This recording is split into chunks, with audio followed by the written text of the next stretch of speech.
Anupama serial का episode सबसे पहले देखने के लिए हमारे चैनल को सब्सक्राइब करें और वीडियो को लाइक करें। आज के एपिसोड में अनुपमा वरुण के खिलाफ साइबर सेल में शिकायत दर्ज कराने का फैसला करती है।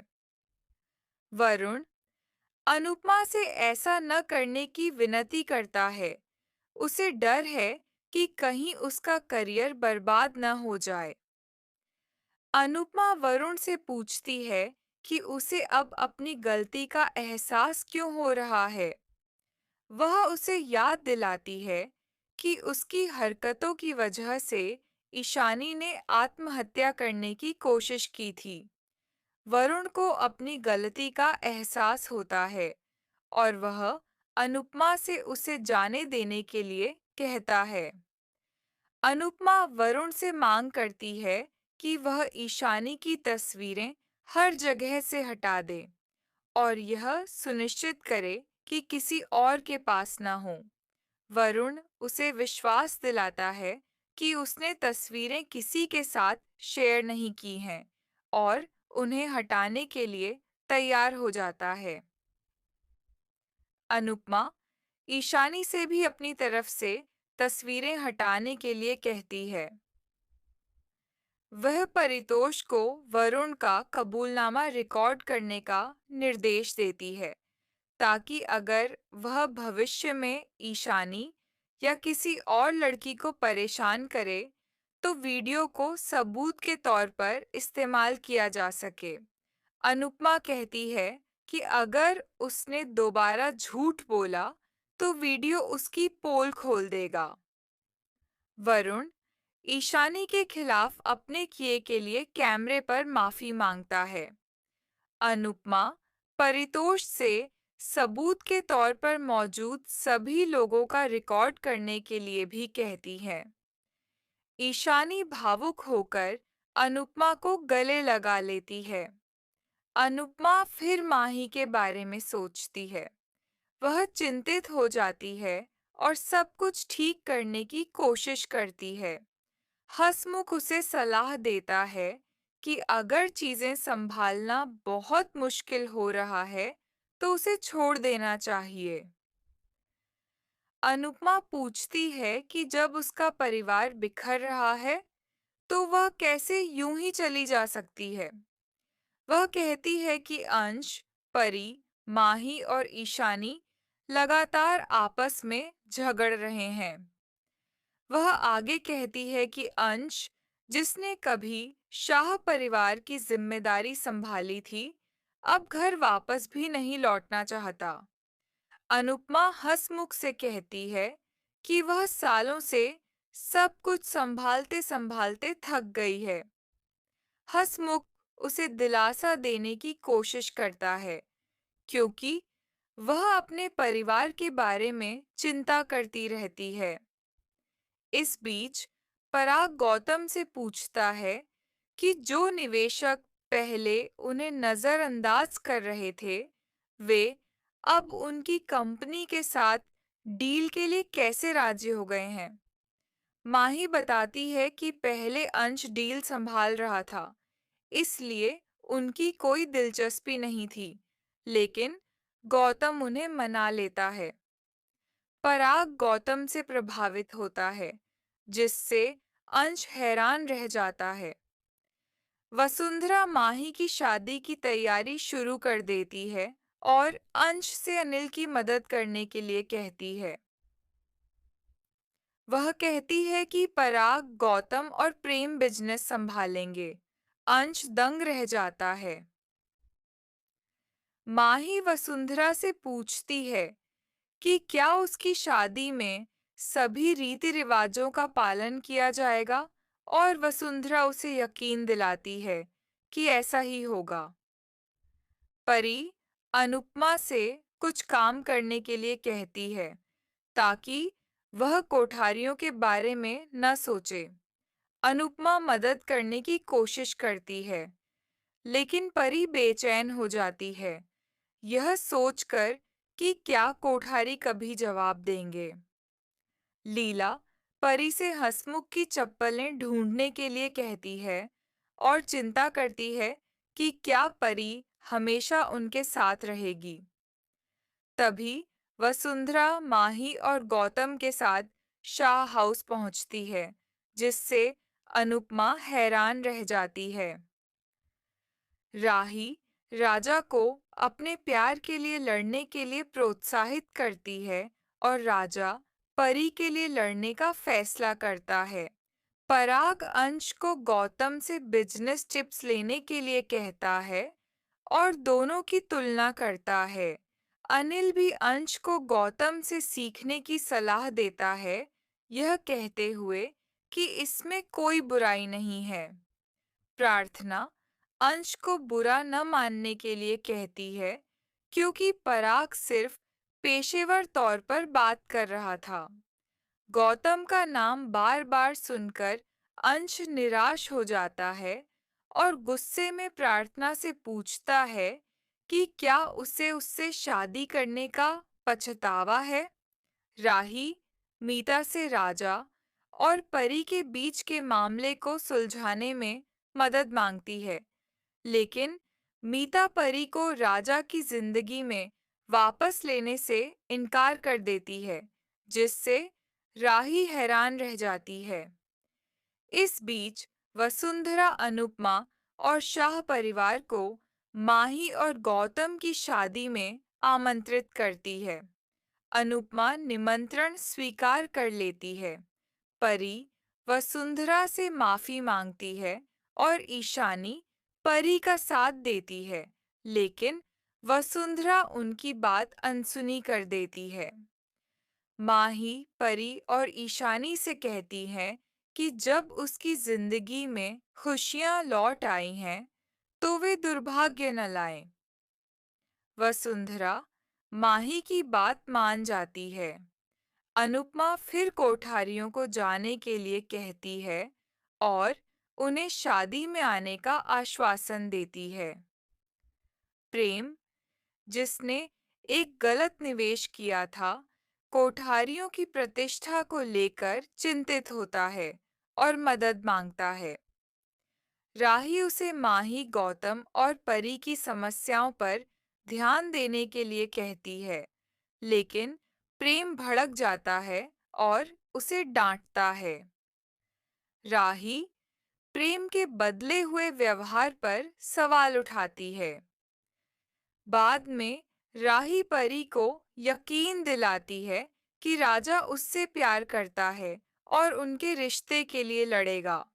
वह परी से धैर्य रखने के लिए कहती है। राही अनुपमा से मिलती है और अनुपमा उसे दिलासा देती है। तभी अनुपमा को एके ग्रुप ऑफ कंपनीज से फोन आता है और वह चौंक जाती है। माही अपनी शादी को लेकर उत्साहित हो जाती है और एक ड्रेस ढूंढती है। वह ख्याति और प्रार्थना से ड्रेस चुनने में मदद मांगती है। ख्याति मना कर देती है। माही प्रार्थना को ताना मारती है और कहती है कि उसके बच्चे को दो माँओं का प्यार मिलेगा। प्रार्थना अपने बच्चे का बचाव करती है और माही और गौतम को दूर रहने की चेतावनी देती है। अंश गौतम से भिड़ जाता है और उसे अपने बच्चे से दूर रहने के लिए कहता है। वह गौतम के व्यवहार पर ध्यान न देने के लिए प्रार्थना पर भी सवाल उठाता है। प्रार्थना कहती है कि अंश कोठारियों के करीब रहना चाहता है और इसी वजह से उसे तकलीफ हो रही है। अनुपमा फोन कॉल के बारे में सोचती है। लीला अनुपमा से कहती है कि वसुंधरा का आना उन्हें बुलाने। किंजल आगे कहती है कि माही कभी सुनती ही नहीं और जब वे उसे समझाने की कोशिश करते हैं, तो वह नकारात्मक प्रतिक्रिया देती है। लीला कहती है कि आज की पीढ़ी सदमे की बात करती है, लेकिन उनके जमाने में माएं सदमा मिटाने के लिए चप्पलों से मारती थीं। परितोष कहता है कि माही वाकई होशियार है, उसे बड़ी सफलता मिली है। वह समझाता है कि माही को आर्यन की संपत्ति मिल गई है और गौतम से शादी करके उसने कोठारी हवेली में एक स्थायी जगह हासिल कर ली है। किंजल को परितोष की बात सही लगती है। परी अनुपमा से कहती है कि वह माही की बात छोड़कर उस पर ध्यान दे। वह भावुक हो जाती है और कहती है कि उसने कोठारी परिवार से माफी मांगने की कोशिश की, लेकिन उन्होंने उसकी बात अनसुनी कर दी। परी शिकायत करती है कि गौतम कई गलतियां करता है, फिर भी उसे हमेशा माफ कर दिया जाता है। ईशानी कहती है कि परी और राजा की बजाय उसे सजा मिलनी चाहिए। परी, ईशानी, किंजल और परितोष अनुपमा से इस मामले पर गौर करने को कहते हैं। अनुपमा चिल्लाती है कि हर कोई गलतियां करता है और उम्मीद करता है कि वह उन्हें सुधारेगी। वह परी को सलाह देती है कि कोठारी परिवार के शांत होने तक इंतजार करे। अनुपमा कहती है कि उसे माही और गौतम की कोई परवाह नहीं है, वे जो चाहें कर सकते हैं। पाखी सोचती है कि उनके बच्चे इतना कष्ट क्यों झेल रहे हैं। परितोष कहता है कि उन्होंने पहले अनुपमा को बहुत दुख पहुंचाया था और अब उनके बच्चे इसकी कीमत चुका रहे हैं। अनुपमा ईश्वर से शक्ति की प्रार्थना करती है।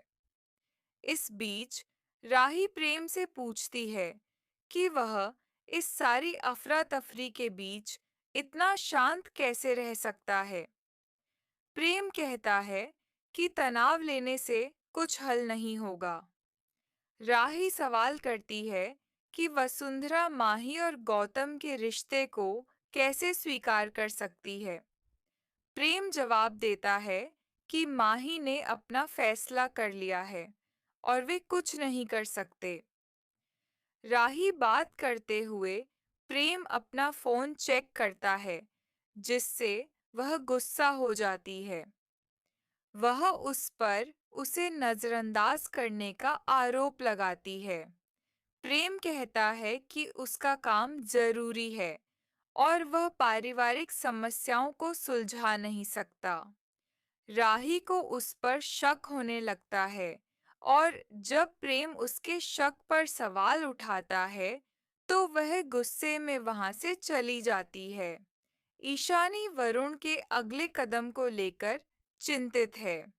अनुपमा उसे शांत होने के लिए कहती है और उसे दिलासा देती है।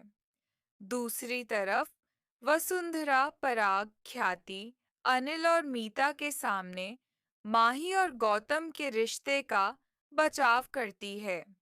वह कहती है कि उनकी शादी तय हो चुकी है और 4 दिनों के अंदर हो जानी चाहिए।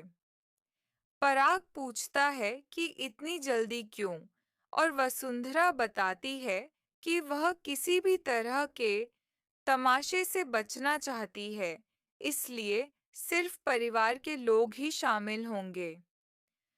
अनुपमा को वरुण के बारे में पता चलता है और वह उसे सबक सिखाने का फैसला करती है। इस बीच राही माही को अपने फैसले पर पुनर्विचार करने के लिए मनाने की कोशिश करती है। माही राही पर ईर्ष्यालु और असुरक्षित होने का आरोप लगाती है। उसे डर है कि गौतम कोठारी हवेली में प्रेम की जगह ले लेगा। राही इससे इनकार करती है और दोनों में बहस होती है। गौतम बीच में आकर माही को एक गुलाब देता है ताकि उसे अपने प्रभाव में ले सके। राही माही को चेतावनी देती है कि उसे अपने फैसले पर पछतावा होगा। गौतम माही को भावनात्मक रूप से मूर्ख बनाता है और वह उससे वादा करती है कि वह उसके बच्चे को जन्म देगी और एक अच्छी माँ बनेगी। गौतम माही की मासूमियत पर मुस्कुराता है। अनुपमा वरुण को पकड़ लेती है और ईशानी को परेशान करने के लिए उसे थप्पड़ मारती है। ईशानी शाह परिवार को बताती है कि अनुपमा वरुण से वापस अपनाने से मना कर देती है। जब राही बीच में बोलने की कोशिश करती है तो वसुंधरा उसे चेतावनी देती है कि वह बहू के बजाय एक अच्छी बेटी की तरह बनने की कोशिश न करे। अनुपमा राही से चुप रहने के लिए कहती है। परी वसुंधरा से एक और मौका देने की गुजारिश करती है। लीला वसुंधरा से परी को माफ करने की गुजारिश करती है। कहती है कि वह इमोशनल है। पराग कहता है कि उनके परिवार पर भी असर पड़ा है। वह आगे कहता है कि ईशानी और परी दोनों ही किसी अटेंशन के लायक नहीं हैं। मीता जोर देती है कि वह परी को राजा की जिंदगी में वापस नहीं चाहती। परी रोते हुए वहां से चली जाती है। अनुपमा कोठारियों से मामले को शांति से संभालने के लिए कहती है, लेकिन वसुंधरा कहती है कि यह एक पारिवारिक मामला है और वे नहीं चाहते कि कोई दखल दे। माही कोठारी और शाह दोनों से बात करने की कोशिश करती है, लेकिन पराग माही और गौतम के रिश्ते को मना कर देता है। जब माही वजह पूछती है तो ख्याति सवाल करती है कि वह घर के एक्स दामाद के प्यार में कैसे पड़ सकती है। माही कहती है कि गौतम एक्स दामाद है। पराग अनाउंस करता है कि वह प्रॉपर्टी का बंटवारा करेगा और हर कोई जो चाहे कर सकता है। माही कहती है कि वह गौतम के साथ खुश रहेगी। ख्याति सवाल करती है कि माही आर्यन को इतनी आसानी से कैसे भूल सकती है। माही जवाब देती है कि वह आर्यन को कभी माफ नहीं कर सकती, लेकिन वह अकेले भी नहीं रह सकती। प्रेम माही को चेतावनी देता है कि गौतम उसे मैनिपुलेट कर रहा है और उसे इसका एहसास भी नहीं है। माही गौतम का बचाव करते हुए कहती है कि वह बदल गया है। वह पूछती है कि अगर गौतम बुरा है तो वसुंधरा उसे वापस क्यों लाई, और अगर वह अच्छा है तो वह उससे शादी क्यों नहीं कर सकती। मीता शाह परिवार का मजाक उड़ाती है। कहती है कि वे एक ही घर से 3 बेटियां लाना बेवकूफ़ी थी। वह कहती है कि परी अपने ससुराल वालों की इज्जत नहीं करती। राही बहुत ज़्यादा लड़ती है और माही बेशर्म है। वह ईशानी को ब्लैकमेलर भी कहती है। वसुंधरा कहती है कि कोठारी बहुएं उन्हें माँ नहीं कहेंगी, बल्कि उनके साथ इज्जत से पेश आएंगी। वसुंधरा गौतम से उसका फैसला पूछती है। गौतम माही से पूछता है कि क्या वह अपनी पसंद को लेकर श्योर है। माही उसके लिए अपने प्यार का इजहार करती है। फिर गौतम अनुपमा से उनके रिश्ते को आशीर्वाद देने के लिए कहता है, लेकिन अनुपमा उनके रिश्ते को मानने से मना कर देती है। माही अनुपमा को मनाने की कोशिश करती है, लेकिन अनुपमा साफ कर देती है कि वह गौतम को पसंद नहीं करती। वह माही से पराग, ख्याति या वसुंधरा से इजाज़त लेने के लिए कहती है। अनुपमा पराग से माही की जान बचाने की गुजारिश करती है। वसुंधरा हैरानी से गौतम और माही की शादी को मंजूरी दे देती है, जिससे शाह परिवार हैरान रह जाता है। वसुंधरा आगे कहती है कि परी और ईशानी शादी में शामिल नहीं होंगी। हंसमुख माही और गौतम की शादी की प्लानिंग करने का फैसला करता है। गौतम बहुत खुश है कि उसका प्लान आखिरकार काम कर गया। वह शाह परिवार से बदला लेने, अनुपमा से अपना हिसाब बराबर करने और कोठारी एम्पायर का हिस्सा बनने की कसम खाता है। फल देने से मना कर देती है। वह उन्हें याद दिलाती है कि बच्चे परितोष, किंजल और पाखी के हैं और उनकी देखभाल करना उनकी जिम्मेदारी है। वह लीला और हंसमुख से भी कहती है कि वे सबकी जिम्मेदारी लेना बंद करें और अपनी जिंदगी जिएं। अनुपमा शाह परिवार को अलविदा कहती है। अंश और राही ईशानी के बारे में बात करते हैं। अंश को शक है कि ईशानी शायद राजा को ब्लैकमेल कर रही है और उसे चिंता है कि उसने फिर से ड्रग्स लेना शुरू कर दिया है। राही अंश से परी से बात करने के लिए शाह हाउस चलने को कहती है। माही उन्हें पराग के खिलाफ न जाने की चेतावनी देती है, जिससे तीनों के बीच बहस हो जाती है। अंश भाई दूज पर शाह हाउस जाने से मना कर देता है। राही माही को चेतावनी देती है और सोचती है कि अनुपमा सब कुछ कैसे संभालती थी। अनुपमा देविका और टांस रानियों को बताती है कि माही अपने लिए गलत इंसान चुन रही है। वह माही के लिए रोती है और गुस्सा हो जाती है। गौतम के साथ अपने भविष्य को लेकर